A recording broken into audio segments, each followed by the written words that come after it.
می پړوهلې یدي مټي ورګورا آزادۍ خمټي ورګورا مغرور دشمن ورپکې وبایللې لټي ورګورا.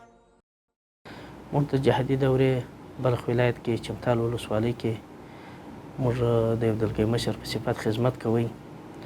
د چمتال دلګي مشرانو سره یو دلګي مشر و، نو دا ډېر د خوشحالۍ ځای دی. موږ دا ورځ نه احساسوله چې موږ به ژوندي یو او بیا به افغانستان نیول کېږي، خو دا د الله فضل و. په افغانستان ټوله ملت باندې د شکر ساتو. دا ورځ په موږ ولیدل، د ازادي خدای راویستل، شکر ادا کوو. نو جهادي دوره کې خو سختۍ ډېرې وې په موږ باندې، نه په ټولو مجاهدینو سختۍ ډېرې وې. اقتصادي مشکلات وه، د شهیدانو ملګرو مشکلات وه، شهیدان ملګري کېدله، بیا د هغو صغیرانو د هغو د یتیمانو مشکلات وه. اوس د خدای شکر ادا کوو او دا کومه ورځ چې را روانه دا د افغانستان د ټولو ملت لپاره دا د شکر سات بولو او الله پاک دې دا زموږ په ژوند کې د دې تغییر بیا نه راولي. الله پاک دې بیا په موږ باندې داسې ورځ نه راولي چې یا داسې ورځ نه ویني چې دا نظام به نه وي. نو موږ یو دوه په لمانځه کې کړې ده، که چیرې الله جل جلاله دا نظام زموږ په سر باندې بدلوي یا نابودي کوي، نو الله دې موږ واخلي، خو نظام باندې خدای څه نه کوي. نو دا داسې ورځ به دا جهادي دوره په دا ټولو ملګرو باندې تېره شوې ده. د چمتال ولسوالۍ موږ 22 دلګي مشران لرو، دغه بغل کې به 15 ګروپ مشران لرو. نو مشکلات ډېر وه، د شهیدانو ملګرو مشکلات یې وه، د جهادي سلسلې مشکلات وه، اقتصادي مشکلات وه، هوایي فضا یو به ډېرې خرابې وه. بلخ ولایت خو مرکزي ولایتو څه وو، نو د بلخ ولایت کې داسې میاشتې موږ راغلي دي، د روژې مبارکه میاشت وه، 10 ورځې میاشت وه، 24 شپې چاپې ورسوي دي. نو په یوه میاشت کې 24 چاپې راشي، نو باره به د هغه ملت حالات څه وي او د هغه مجاهدینو په حالات څنګه وي. نو ډېرې سختۍ تېرې شوي دي او ډېر ما مخته نه ځو پسې. د اقتصاد په وجه درته وایم موږ ډېرې سختۍ لیدلې دي. 1992 کې محبس تېر کړی دی بلخ ولایت کې، او زه ډېر کشر وم، سیند مې هم کم و.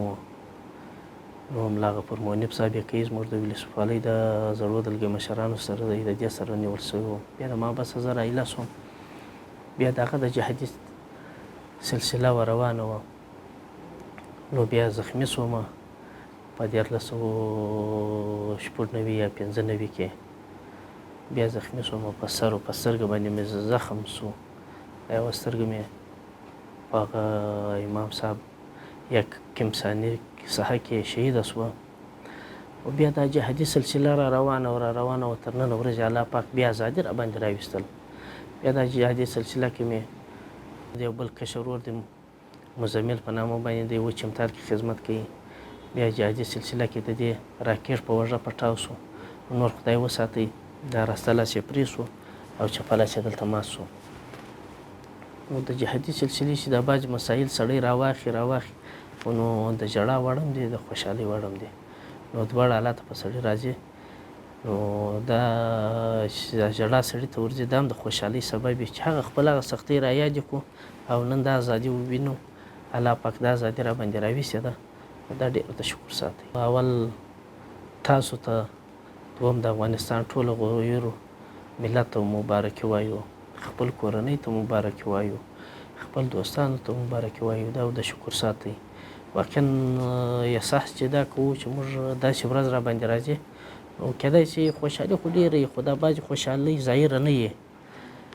نو دا بعضې خوشحالۍ موږ نسو ظاهرولی، نه ظاهره کېږي چې موږ یې ظاهره کړو.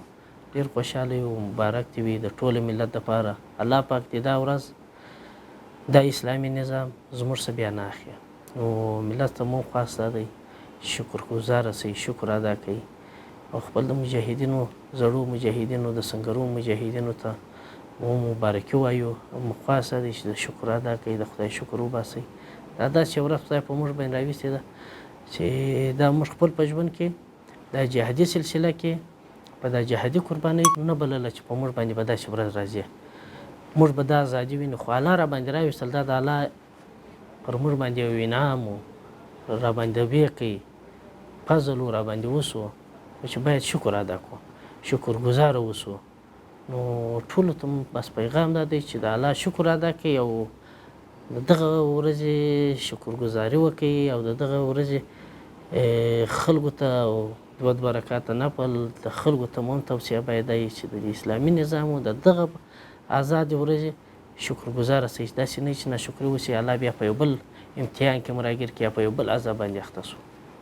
مخکې مې درته وویله چې موږ د بېسوچه ریاست دپاره موږ ډېر خوشحاله یو الحمدلله دونې خوشحاله یو چې څونه زموږ بس کار وکړي هغونه کوو خو ملت هم دغونه را سره خوشحاله دی د نن څه یوه هفته مخکې موږ ته وکیل صاحبانو وویل چې موږ د ازادۍ د ورځې دپاره په خپل ښار کې په 2 منایه په سطحه باندې موږ داسې یو تصمیم کله دکاندارانو مارکیټ صاحبانو کورو والاو آرایشي او تجارتي خلکو دا د ویناوې کړي دي راته خپله راغلي اطمینان راکړي چې موږ بیرغونه اخیستي دي د ازادۍ ورځې دپاره دا د خوشحالۍ ورځ ده دا د خلکو خوشحالي اظهار دی چې دوی یې کوي نو دا د شکر ساتئ ډېر خوشحاله یو د ملت سم خوشحاله یو او انشاءالله موږ دغسې پوره امادګي نیولې ده دا ورځ موږ په خپل سوچ کې نه راتله په نظر کې خو الله را باندې راوستو خو شکر به ادا کوو او د الله شکر ګزاره اوسېږو